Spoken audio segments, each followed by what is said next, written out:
হ্যাঁ, আচ্ছা, শেয়ার বাজারের নতুন এবং গুরুত্বপূর্ণ আপডেট নিয়ে এই ভিডিওটি। তো আপনারা জানেন যে শেয়ার বাজারে ব্যবসা করতে গেলে কিন্তু শেয়ার বাজার সম্পর্কিত যে গুরুত্বপূর্ণ নিউজ, ডেটা, ইভেন্টগুলো থাকে সেগুলোকে নিয়ে কিন্তু আপডেটেড থাকতেই হয়। আর এই চ্যানেলে সে ধরনের ভিডিও আপডেট দেওয়া হয়। তো যাই হোক, আজকে যে ডেটে ভিডিওটা হচ্ছে 10/8/2024। তো মার্কেটে কিছু ইম্পর্টেন্ট স্টকের ইম্পর্টেন্ট আপডেট দেখে নেব। আপডেট বলতে এই স্টকগুলো নিয়ে যে ব্রোকারেজ হাউসগুলো রয়েছে বা অ্যানালিস্টরা রয়েছে মার্কেটের, তারা কিন্তু বড়সড় একটা টার্গেট রেখেছে শর্ট টার্মের জন্য। তো এই স্টকগুলোর পরিচয় এবং সঙ্গে তাদের এই কোয়ার্টারে কেমন রেজাল্ট হলো, কী ব্যাপার রয়েছে সেগুলো দেখে নেব আর কি। তো এই স্টকগুলোতে যে বড় টার্গেট রেখেছে, এগুলো কিন্তু মানে এই ব্রোকারেজ হাউসগুলোর তরফ থেকেই, আমার তরফ থেকে না। এগুলো কোনো ধরনের রিকমেন্ডেশন নয় আমার তরফ থেকে বাই বা সেলের। এগুলো জাস্ট স্টাডি পারপাসে থাকে, ইনফরমেশন প্রোভাইড করার জন্য থাকে। তো যাই হোক, চলে আসি কোম্পানিগুলোর পরিচয়ে। তো প্রথম যেটা কোম্পানি রয়েছে সেটা অটোমোটিভ এক্সেলস লিমিটেড। তো এটা অটো কম্পোনেন্ট তৈরি করে।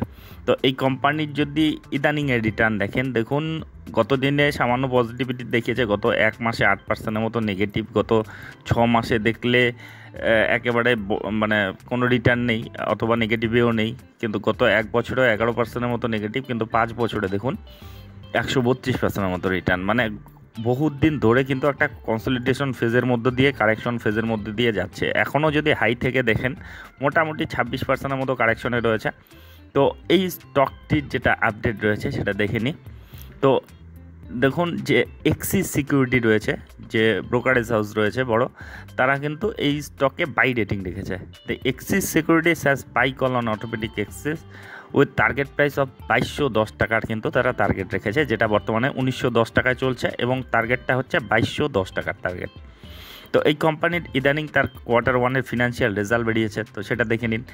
তো এই কোম্পানির যে ভ্যালুয়েশনটা কিন্তু খুব সুন্দর রয়েছে, 17 রয়েছে। স্মল ক্যাপ ধরনের কোম্পানি। এই কোম্পানিটির ডিভিডেন্ডও দেয়, ফেস ভ্যালু 10 রয়েছে। তো যাই হোক, এর যদি আপনি এইবার কোয়ার্টারের রেজাল্টটা দেখেন, 492 কোটি তাদের সেলস হয়েছিল, যেটা আগের কোয়ার্টারে 572 ছিল, সেখান থেকে কমেছে। আর এক বছর আগে 532 ছিল, সেখান থেকেও কিন্তু কমেছে। মানে কোয়ার্টারলি, ইয়ারলি দুটো ক্ষেত্রেই তাদের সেলস কমেছে। এদের প্রফিটেবিলিটি, ডাইরেক্ট প্রফিটেবিলিটিতে চলে যাই, দেখুন আগের বছর ঠিক এক বছর আগে জুন কোয়ার্টারে 38 কোটি ছিল, এখন সেটা 34 কোটি হয়েছে, যেটা এক কোয়ার্টার আগে ছিল 44 কোটি। মানে কোয়ার্টারলি, ইয়ারলি কিন্তু রেজাল্ট তাদের খুব একটা ভালো হয়নি, মানে নিচেই নেমেছে তাদের প্রফিটেবিলিটি, তাদের সেলস। তো যাই হোক, তা সত্ত্বেও যে ব্রোকারেজ হাউস রয়েছে এক্সিস সিকিউরিটি, তারা কিন্তু 2210 টাকার একটা টার্গেট রেখেছে, যেটা বর্তমানে 1910 টাকায় চলছে। তো এরপরে স্টকটিতে চলে যাই, যেটা হচ্ছে ডাবর ইন্ডিয়া লিমিটেড। তো এটা সকলের পরিচিত একটা স্টক এবং ভীষণ পপুলার স্টক। এফএমসিজি সেক্টরের এই লার্জ ক্যাপ কোম্পানিটির যদি আপনি রিটার্ন দেখেন, গত কয়েক বছর ধরে কিন্তু আন্ডার পারফর্ম কোম্পানি হিসেবেই, মানে শেয়ার হিসেবেই রয়েছে আর কি। যে 5 বছরে এগুলো অন্তত টাকা দ্বিগুণ করে দেওয়ার কিন্তু আশায় সকলেই থাকে। মানে এগুলো লার্জ ক্যাপ ব্লু চিপ ধরনের কোম্পানি, এগুলো মাল্টিপ্লিকার রিটার্ন দেয় না, কিন্তু টাকা ডুবে যাওয়ার সম্ভাবনা এগুলোতে আপনার কম, আর সঙ্গে রিটার্নও একটা ডিসেন্ট দেয়, অন্তত 5 বছরের দ্বিগুণ। কিন্তু ইদানিং যদি দেখেন, গত 5 বছরের রিটার্ন মাত্র 42%-এর মতো রিটার্ন দিয়েছে। তো খুবই খারাপ পারফরমেন্স তার শেয়ার দরে দেখা যাচ্ছে। তো ইদানিংয়ে যদি পারফরমেন্স দেখেন, গত এক মাসেও 1%-এর মতো নেগেটিভ, গত 6 মাসে 16%-এর মতো মোটামুটি ভালো রিটার্ন দিয়েছে, গত এক বছরে 9%-এর মতো রিটার্ন দিয়েছে। তো যাই হোক, এই স্টকটি বর্তমানে 624 টাকায় চলছে। তো এটাকে নিয়ে যেটা আপডেট রয়েছে দেখুন, buy Dabur India target price 709। তো জিওজিট ফিনান্সিয়াল যে রয়েছে ব্রোকারেজ হাউস, তারা ডাবর ইন্ডিয়াতে বাই কল রেখেছে এবং যেটা টার্গেট তারা রেখেছে 709 টাকার একটা টার্গেট রেখেছে, যেটা বর্তমানে চলছে 624 টাকা। 624 টাকা থেকে 709 টাকার একটা শর্ট টার্মে তারা টার্গেট দেখতে পাচ্ছে। এর যে Q1-এর ফিনান্সিয়াল রেজাল্টটা যদি দেখেন, এর রেজাল্টটা কিন্তু মানে ইমপ্রুভ হয়েছে। আপনি কোয়ার্টারলি দেখুন, 2800 কোটি ছিল আগের বার তাদের যে সেলস, সেটা এবার 3300 কোটি হয়েছে। এক বছর আগে 3100 কোটি ছিল, সেটা এখন 3300 হয়েছে। কোয়ার্টারলি, ইয়ারলি ইমপ্রুভমেন্ট দেখিয়েছে। প্রফিটেবিলিটি যদি দেখেন, তার আগে অপারেটিং প্রফিটটাও দেখে নেন। অপারেটিং প্রফিট যদি দেখেন, এখন কোয়ার্টারলি কিন্তু হিউজ গ্রোথ হয়েছে। 466 কোটি ছিল আগের কোয়ার্টারে, এখান থেকে 655 কোটি হয়েছে। আর এক বছর আগে ছিল 605 কোটি, সেখান থেকে 655। মানে কোয়ার্টারলি, ইয়ারলি কিন্তু তারা ভালো রকম গ্রোথ দেখিয়েছে। প্রফিটে যদি চলে যান, দেখুন এই কোয়ার্টারে তাদের যেটা প্রফিট হয়েছে 494 কোটি, যেটা আগের কোয়ার্টারে ছিল 341 কোটি। তো 341টা 494 হয়েছে, গ্রোথ হয়েছে, যেটা এক বছর আগে ছিল 457 কোটি, সেখান থেকেও কিন্তু তারা গ্রোথ দেখিয়েছে।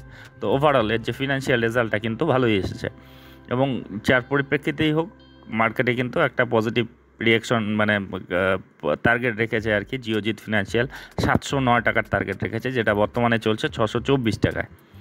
আচ্ছা, এর পরের স্টকে চলে যাব, যেটা হচ্ছে প্রেস্টিজ ইস্টেট প্রজেক্ট লিমিটেড। তো এরা কনস্ট্রাকশন নিয়ে কাজ করে। তো এই কোম্পানিটি গত দিনে মোটামুটি 2.5% মতো র্যালি দিয়েছে। ইদানিংয়ের যদি পারফরমেন্স দেখেন, এক মাসে 4% মতো নেগেটিভ, গত 6 মাসে 45% মতো দুর্দান্ত রিটার্ন, আর এক বছরে 207% মাল্টিপ্লিকার রিটার্ন দিয়েছে, 5 বছরে 499 মানে 500% রিটার্ন দিয়েছে।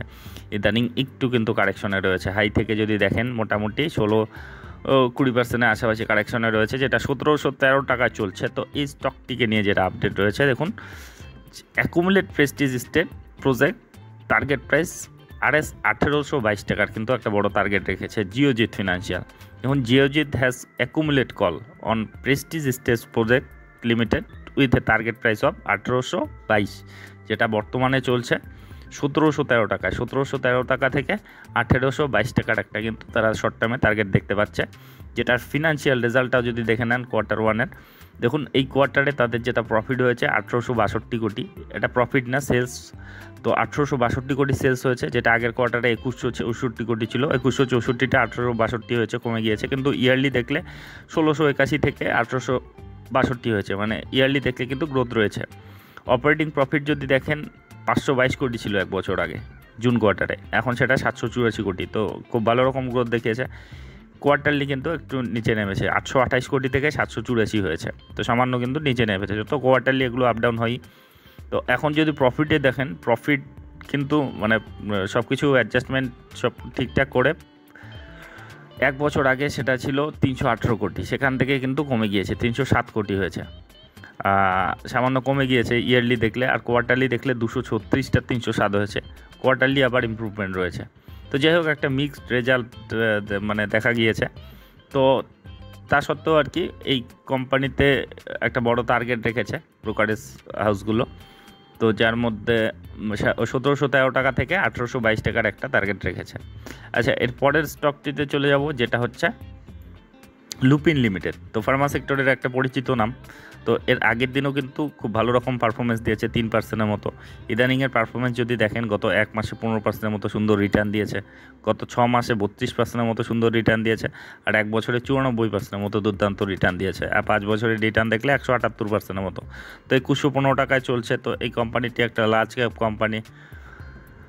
তো এই কোম্পানিটিকে নিয়ে যেটা আপডেট রয়েছে দেখুন, buy Lupin target price RS 2300, Prabhudas Lilladher যে ব্রোকারেজ হাউস রয়েছে পরিচিত, মানে খুবই পপুলার। তো তারা কিন্তু 2300 টাকার একটা টার্গেট প্রাইস রেখেছে। 2300 টাকা, যেটা বর্তমানে চলছে বা 2115 টাকা, 2115 থেকে 2300 টাকার একটা টার্গেট প্রাইস রেখেছে।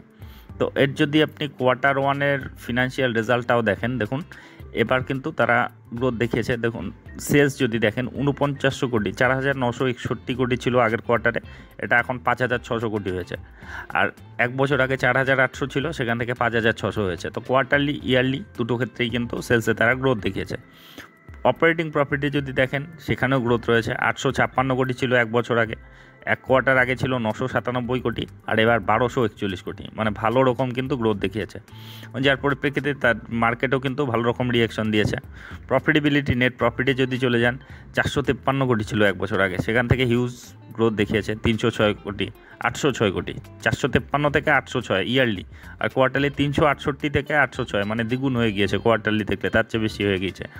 তো খুব ভালো রকম পারফরমেন্স দিয়েছে। যার পরিপ্রেক্ষিতে যে ব্রোকারেজ হাউস যে রয়েছে প্রভুদাস লীলাধর, তারা কিন্তু 2300 টাকার একটা শর্ট টার্মে বড় সড়ো টার্গেট রেখেছে, যেটা বর্তমানে 2115 টাকায় চলছে। আচ্ছা, এরপরের স্টকে চলে যাব, যেটা হচ্ছে মহিন্দ্রা অ্যান্ড মহিন্দ্রা লিমিটেড। তো অটো সেক্টরে একটা পরিচিত নাম। তো এই কোম্পানিটিও কিন্তু এর আগের দিন ভালো রকম 3%-এর মতো পজিটিভিটি দেখিয়েছে। ইদানিংয়ের পারফরমেন্স দেখলে এক মাসে 1%-এর মতো রিটার্ন, গত 6 মাসে 66%-এর মতো সুন্দর রিটার্ন দিয়েছে, আর এক বছরে 78%-এর মতো দুর্দান্ত রিটার্ন দিয়েছে, আর 5 বছরে 406%-এর মতো কিন্তু মাল্টিপ্লিকার রিটার্ন দিয়েছে। তো এই স্টকটিকে নিয়ে যেটা আপডেট রয়েছে দেখুন, buy Mahindra and Mahindra target price 3026 টাকার একটা টার্গেট রেখেছে জিওজিৎ ফিনান্সিয়াল। তো Geojit has buy call on Mahindra and Mahindra with a target price of 3026 টাকা, যেটা বর্তমানে চলছে 2764 টাকা। 2764 টাকা থেকে 3026 টাকার একটা কিন্তু টার্গেট প্রাইস তারা রেখেছে। এরও যদি কোয়ার্টার ওয়ানের ফিনান্সিয়াল রেজাল্টটা দেখুন 35,000 কোটি এর সেলস ছিল 35,400, সেখান থেকে 37,200 হয়েছে। কোয়ার্টারলি দেখলে 35,400টা 37,200 হয়েছে, ইয়ারলি দেখলে 33,800টা 37,200 হয়েছে। কোয়ার্টারলি ইয়ারলি ইমপ্রুভমেন্ট দেখেছে। অপারেটিং প্রফিটেও ইমপ্রুভমেন্ট দেখেছে। দেখুন 6,200 কোটি ছিল সেটা এক বছর আগে, এখন সেটা 7,200 কোটি হয়েছে। আর এক কোয়ার্টার আগে ছিল 6,600 কোটি, সেখান থেকে 7,200 কোটি হয়েছে। তো কোয়ার্টারলি ইয়ারলি ইমপ্রুভমেন্ট দেখেছে। নেট প্রফিটে যদি দেখেন 3600 কোটি ছিল, সেখানে কিন্তু একটু কমে গিয়েছে। দেখুন 3600টা 3500 হয়েছে, কিন্তু কোয়ার্টারলি দেখলে 3100টা 3500 হয়েছে। তো যাই হোক, মানে তাদের ফিনান্সিয়াল রেজাল্টটা ইয়ার অন ইয়ার বেসিসে একটু ফ্ল্যাটিশ নেগেটিভ দেখা যাচ্ছে, আর কোয়ার্টারলি কিন্তু ইমপ্রুভমেন্ট করেছে। তো মার্কেট কিন্তু পজিটিভ রিয়াকশনই দিয়েছে। তো যাই হোক, যে ব্রোকারেজ হাউস কিন্তু এর প্রতি বড় টার্গেটই রেখেছে, 3000 টাকার উপরে টার্গেট রেখেছে। আচ্ছা, এরপরের স্টকটিতে চলে যাব, যেটা হচ্ছে ম্যান ইনফ্রা কনস্ট্রাকশন লিমিটেড। তো এই কোম্পানিটি বর্তমানে 188 টাকায় চলছে। তো এই স্টকটি যদি দেখেন, এর আগের দিনও 3% মতো র্যালি দিয়েছে, গত এক মাসে 7% মতো নেগেটিভ, গত 6 মাসে 12% মতো নেগেটিভ, আর এক বছরে 31% মতো রিটার্ন, আর 5 বছরে দেখলে 1000%-এর মাল্টিপ্যাকার রিটার্ন দিয়েছে। তো কনস্ট্রাকশন নিয়ে কাজ করা এই কোম্পানির যেটা টার্গেট রেখেছে, দেখুন buy Man Infra construction target of 240 টাকা তারা টার্গেট রেখেছে কারা? এক্সিস সিকিউরিটি যে সংস্থা রয়েছে তারা 240 টাকার টার্গেট রেখেছে, যেটা বর্তমানে 188 টাকায় চলছে। তো এর যদি ফিনান্সিয়াল রেজাল্টটা দেখে নেন কোয়ার্টার ওয়ানের, দেখুন 342 কোটি ছিল এই কোয়ার্টারে, যেটা হলো আর কি 342 কোটি, যেটা আগের কোয়ার্টারে ছিল 297টা 342 হয়েছে। আর এক বছর আগে ছিল 510 কোটি, সেখান থেকে কিন্তু অনেকটাই নিচে নেমেছে, কিন্তু কোয়ার্টারলি ইমপ্রুভমেন্ট দেখেছে। অপারেটিং প্রফিটে যদি দেখেন একই কেস দেখতে পাবেন, 109 কোটি ছিল, সেটা 84 কোটি হয়েছে ইয়ারলি, আর 50 কোটি ছিল এক কোয়ার্টার আগে, সেটা এখন 84 কোটি। তো কোয়ার্টারলি তাদের ভালো রয়েছে, কিন্তু ইয়ারলি কিন্তু নিচে নেমেছে। একইভাবে তাদের প্রফিটেবিলিটিতে যদি যান, সেখানেও দেখতে পারবেন 87 কোটি ছিল এক বছর আগে, সেটা 84 কোটি হয়েছে। তো একটু ফ্ল্যাটিশ নেগেটিভিটি দেখিয়েছে তাদের যে ইয়ার অন ইয়ার বেসিসে, আর কোয়ার্টারলি দেখলে 65 কোটিটা 84 কোটি হয়েছে। কোয়ার্টারলি ইমপ্রুভমেন্ট রয়েছে, আর ইয়ারলি একটু কিন্তু নিচে নেমেছে। তো যাই হোক, একটা মিক্সড রেজাল্ট আর কি, খুব একটা যে ফাটাফাটি রেজাল্ট সেটা বলা যায় না। তো তা সত্ত্বেও কিন্তু এই স্টকে বড় সড়ো টার্গেট রেখেছে 240 টাকা, যেটা বর্তমানে চলছে 188 টাকা 60 পয়সায়। 188 টাকা 60 পয়সা থেকে 240 টাকার একটা টার্গেট রেখেছে। তো যাই হোক, এই আপডেটগুলি নিয়ে এই ভিডিওটা ছিল। তো এই ধরনের আপডেট যদি আপনাদের উপকারে লেগে থাকে, তবে অবশ্যই চ্যানেলটি সাবস্ক্রাইব করে রাখবেন, আর ভিডিওটি শেষ পর্যন্ত দেখার জন্য ধন্যবাদ।